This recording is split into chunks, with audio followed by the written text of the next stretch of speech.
Hi అండి, నేను మీ Chandrika. Welcome back to Ask Wonders. ఈరోజు వీడియోలో బిసిమిల్లాబాత్ని ఎలా చేసుకోవాలో చూపిస్తున్నానండి. చాలా ఈజీ పద్ధతిలో చెప్తానండి. 2-3 స్టెప్స్లోనే క్విక్గా చేసుకోవచ్చు అన్నమాట. అండ్ కొలతలు కూడా మీరు కొంచెం అబ్జర్వ్ చేస్తే చాలా ఈజీగా చేసుకోవచ్చు. ఎప్పుడైనా మీకు లంచ్ చేయడానికి కానీ, డిన్నర్ చేయడానికి కానీ టైం లేనప్పుడు ఈ రెసిపీ మీకు చాలా హెల్ప్ అవుతుంది. ఈ వీడియోలో నేను బిసిమిల్లాబాత్ పౌడర్ని కూడా ఎలా చేసుకోవాలో చెప్తానండి. స్టెప్ బై స్టెప్ ఫాలో అయిపోతే మీరు కూడా ఈజీగా బిస్మిల్లాబాత్ని ఇంట్లో టేస్టీగా తయారు చేసుకోవచ్చు. మరి ఇక అస్సలు ఆలస్యం చేయకుండా ఈ రెసిపీ ప్రాసెస్ ఏంటో చూసేద్దాం పదండి. ఈ రెసిపీ కోసం నేను 1 కప్ వరకు రైస్ తీసుకుంటున్నానండి. మీరు నార్మల్ రైస్ తీసుకున్నా పర్వాలేదు, రేషన్ రైస్ తీసుకున్నా పర్లేదు. నేను రేషన్ రైస్ తీసుకుంటున్నాను. అలాగే 3/4 కప్ వరకు కందిపప్పుని కూడా తీసుకొని శుభ్రంగా వాష్ చేసుకొని ఒక 30 నిమిషాల పాటు నానబెట్టుకోవాలన్నమాట. తర్వాత దీనిలోకి ఒక 30 గ్రాముల వరకు చింతపండుని పడుతుంది. ఇది నానబెట్టుకోవాలి. చింతపండు మనం ఒక 10 నిమిషాల వరకు నీళ్లు పోసి నానబెట్టుకోండి. తర్వాత మనం కుక్కర్ తీసుకుందామండి. కుక్కర్లోని మనం బియ్యము పప్పు చక్కగా వాష్ చేసుకొని ఈ పప్పుని గంట సేపు నానబెట్టుకున్నాం కదండి. ఇది చక్కగా ఒక 4 to 5 విజిల్స్ వచ్చేంత వరకు మెత్తగా ఉడికించుకోండి. ఇందులోకి 6 నుంచి 7 కప్పుల వరకు వాటర్ వేసుకోండి. మనకి ఇది మెత్తగా ఉడకాలన్నమాట. అందుకే వాటర్ కొద్దిగా ఎక్కువ వేస్తున్నాను. పావు చెంచా వరకు పసుపు, అలాగే 1 టేబుల్ స్పూన్ వరకు ఆయిల్ వేసుకొని బాగా ఒకసారి మిక్స్ చేసుకొని మనకి మూత పెట్టి 4 to 5 విజిల్స్ వచ్చేంత వరకు దీన్ని ప్రెషర్ పెట్టుకుంటే సరిపోతుందన్నమాట. ఈలోపు మనం ఈ బిస్మిల్లాబాత్లోకి మసాలా పౌడర్ని రెడీ చేసుకుందాం. దానికోసం ఒక ప్యాన్ తీసుకొని జీలకర్ర, ధనియాలు, శనగపప్పు, మినపప్పు, హోల్ గరం మసాలా, చెక్క, లవంగ, అలాగే ఇలాచీ వేసుకోండి. అలాగే మిరియాలు, కొంచెం మెంతులు. ఈ స్పైసెస్ అన్నీ కూడా డ్రై రోస్ట్ అయితే చేసుకోవాలి. మాడిపోకూడదు. మాడిపోతే మసాలా పౌడర్ అనేది మనకి స్మెల్ బాగోదన్నమాట. ఇప్పుడు 5 to 6 వరకు ఎండుమిర్చిని తీసుకొని ఇలా కొంచెం వేయించండి. ఇలా వేగుతున్నప్పుడే మనకి మసాలా అంతా కూడా మంచి అరోమా ఫ్లేవర్ అయితే వస్తుంది. ఇలా వేగుతున్నప్పుడే మనకి 1 టేబుల్ స్పూన్ వరకు కోకోనట్ పౌడర్ అయితే యాడ్ చేసుకోండి. అలాగే మీరు కోకోనట్ పౌడర్ బదులు కోకోనట్ చిప్స్ కూడా వేసుకోవచ్చు అన్నమాట ఇందులోని. ఇప్పుడు ఈ మసాలా అంతా కూడా మెత్తగా పౌడర్ చేసుకోవాలన్నమాట. ఇప్పుడు ఈ మసాలా గ్రైండ్లో చేసుకున్నప్పుడు కొంచెం ఇంగువ పొడి ఒక పావు చెంచా వరకు వేసుకొని మెత్తటి పౌడర్లా చేసుకోవాలి. చూపిస్తున్నాను చూడండి. బరక ఉండకూడదు, చాలా ఫైన్గా ఉండాలి. ఈ మెత్తగా ఇలా ఉండాలన్నమాట. తర్వాత కుక్కర్ విజిల్ వచ్చిందో లేదో చూద్దామండి. కుక్కర్ అయితే మనకి పర్ఫెక్ట్గా విజిల్ అయితే వచ్చింది.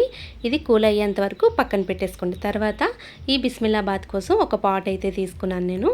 ఇప్పుడు ఇందులోకి మనకి నచ్చిన వెజిటేబుల్స్ని చూస్ చేసుకొని వేసుకోవచ్చు.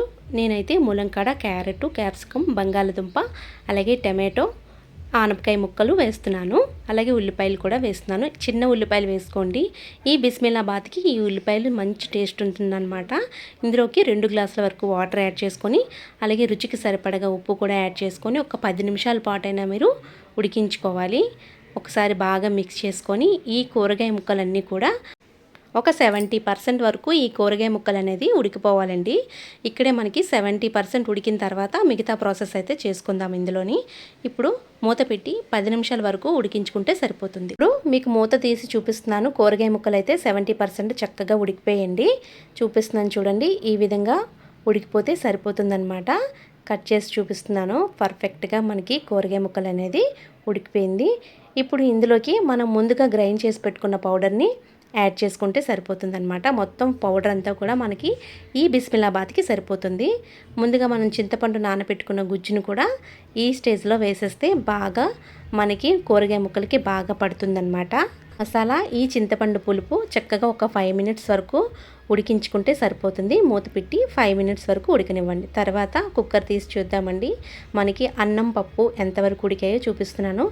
చాలండి, ఇలా ఉడికితే సరిపోతుంది. మనకి ఎక్స్ట్రా వాటర్ లేకుండా కన్సిస్టెన్సీ ఇలా ఉండాలన్నమాట. తర్వాత మనం అందులో వేసిన తర్వాత ఇంకా బాగుంటుందన్నమాట. ఇప్పుడు మనకి ఈ కూరగాయ ముక్కలతో పాటు పులుసు చక్కగా ఉడికిపోయిందండి. ఇప్పుడు మనం పప్పు బియ్యం ఉడికించుకున్నాం కదండి, అది మొత్తం కూడా ఇందులో వేసేసుకొని బాగా మిక్స్ చేసుకోవాలన్నమాట.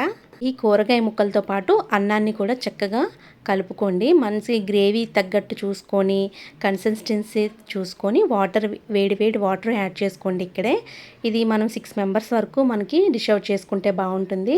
చివరిగా కొంచెం కొత్తిమీరని యాడ్ చేసుకుంటే మంచి ఫ్లేవర్ ఉంటుందన్నమాట. ఇప్పుడు దీనికోసం ఉప్పు కూడా చెక్ చేసుకొని వేసుకోండి. మీకు స్టార్టింగ్లో ఉప్పు తక్కువే వేశాను. ఇలా చివరిగా మీరు ఉప్పు చెక్ చేసుకొని ఎంత కావాలో వేసుకొని గ్రేవీకి కూడా తగ్గట్టు మీరు వాటర్ కూడా యాడ్ చేసుకోవాలి ఇక్కడే. ఇప్పుడు దీనికోసం తాలింపునైతే నేను వేస్తున్నానండి. అరకప్పు వరకు నెయ్యిని యాడ్ చేసుకుందాము. మనకి నెయ్యి ఫ్లేవరే ఈ బిస్మిల్లాబాద్కి మంచి టేస్ట్ అనమాట. ఇందులోకి పావు చెంచా వరకు ఆవాలు, పావు చెంచా వరకు జీలకర్ర, అలాగే పల్లీలు, జీడిపప్పు కూడా వేసి వేయించాలి. అలాగే రెండు ఎండుమిర్చిని తుంచి వేయండి. తుంచి వేసిన తర్వాత నీట్గా చక్కగా మాడిపోకుండా మంచి కలర్ వచ్చేంత వరకు పల్లీని, జీడిపప్పు వేయించుకోండి.